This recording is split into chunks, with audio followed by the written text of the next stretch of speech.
আপনার পুলিশ 13টা তর্তজা যুবক যাদের 22 থেকে 30 বছর বয়স তাদেরকে আপনার পুলিশ চার্জশিট দিয়ে লাইফার করে দিল। 13টা ফ্যামিলি শেষ হয়ে গেল। হরগোবিন্দ দাস খুন হলো, তার ছেলে চন্দন দাস খুন হলো।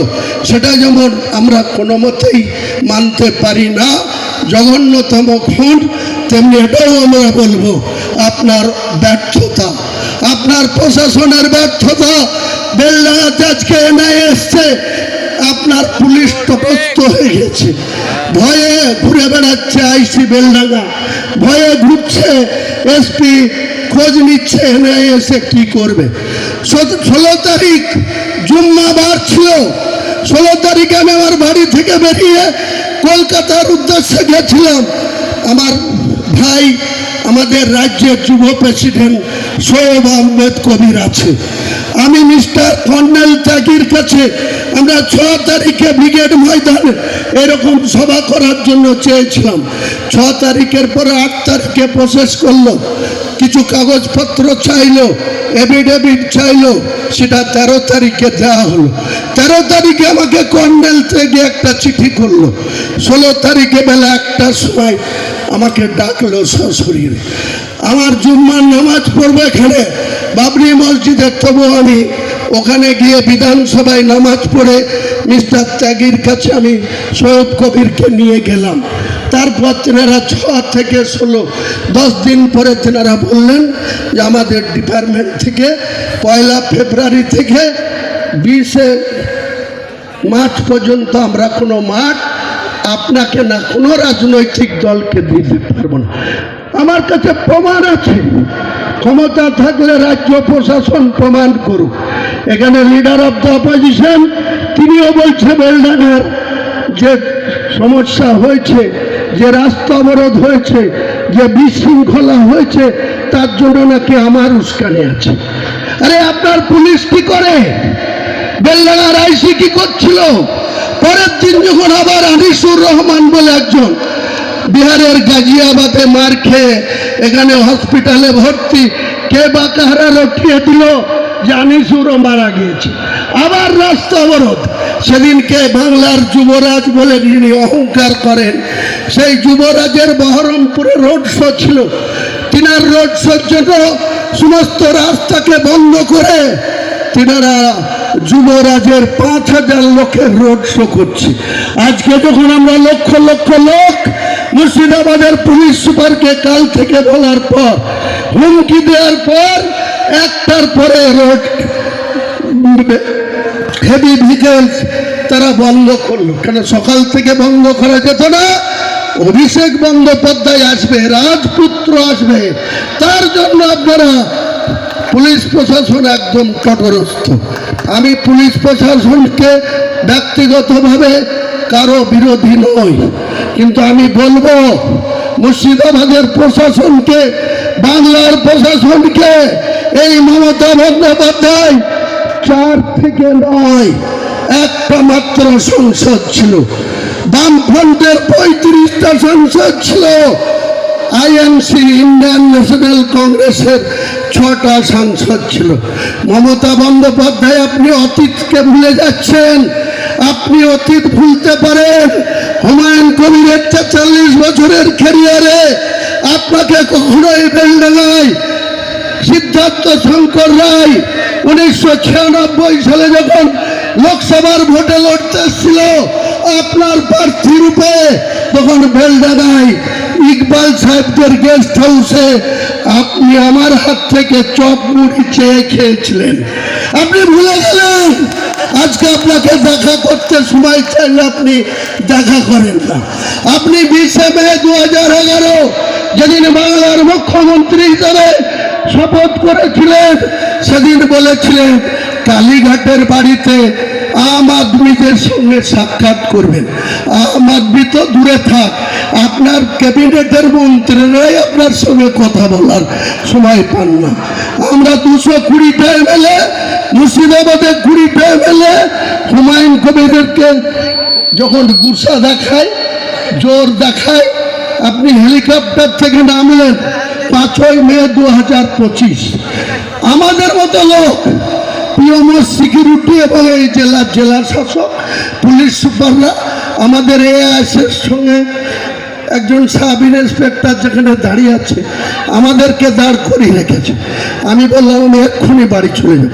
তখন মমতা ব্যানার্জি আপনি আমাকে ডেকে ডিজিপি রাজীব কুমার যে আজকে রিটায়ার করছে, ডিজিপি রাজীব কুমারের সামনে যে আগে চিফ সেক্রেটারি রিটায়ার করেছে মনোজ পন্থের সামনে আপনি নিজে হুমায়ুন কবিরকে বলেন স্ট্রং ম্যান, হুমায়ুন কবিরকে বলেন স্ট্রং ম্যান।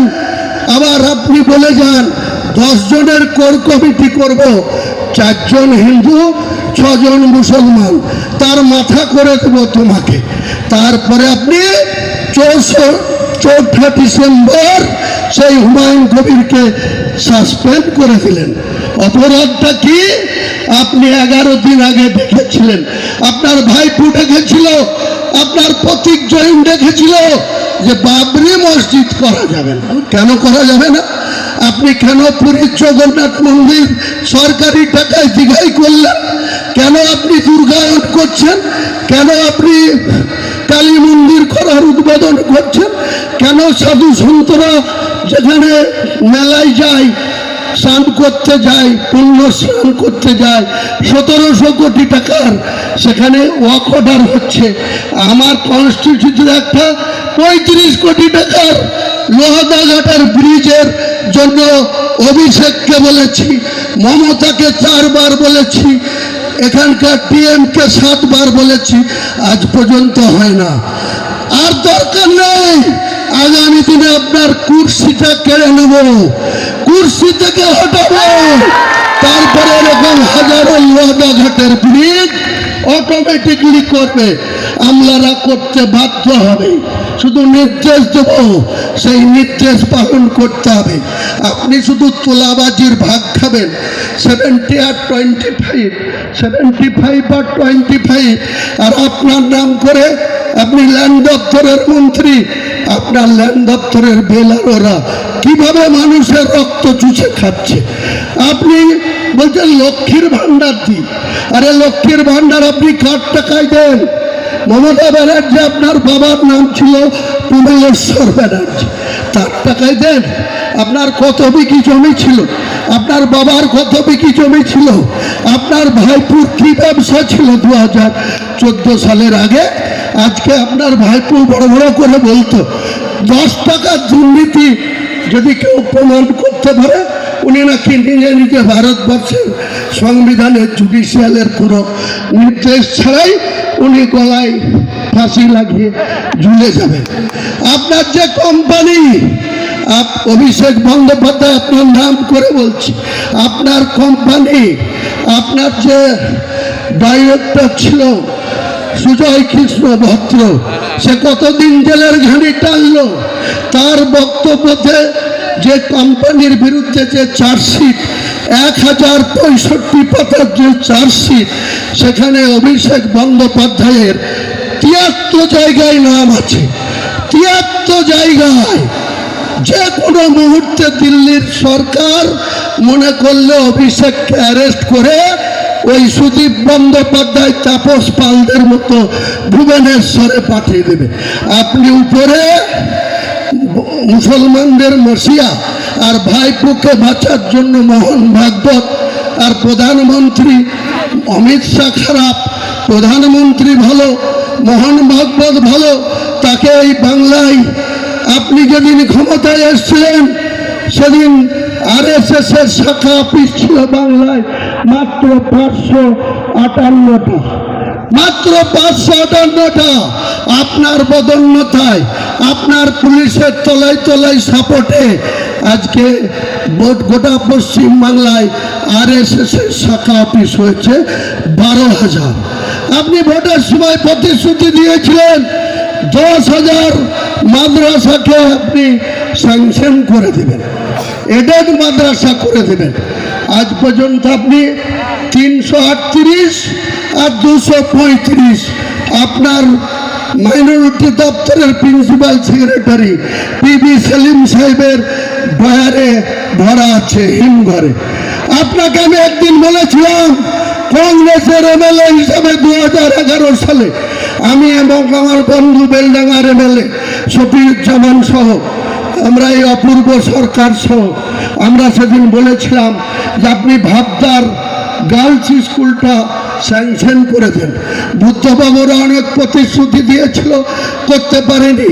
একইভাবে 16 আগস্ট 2007 বুদ্ধবাবু রেজিনগরে তার ক্ষুদ্র শিল্প দপ্তরের মন্ত্রীকে নিয়ে এসে তিনারা বলেছিল শিল্প তালুকে শিল্প হবে, কর্মসংস্থান হবে, রেজিনগরে 10,000 মানুষ কাজ পাবে। তিনি তো চিৎপাটাং হয়ে গেল 2011 সালের 13 মে। তারপরে আপনি আসলেন 20 মে থেকে এখন অবধি আপনি মুখ্যমন্ত্রী।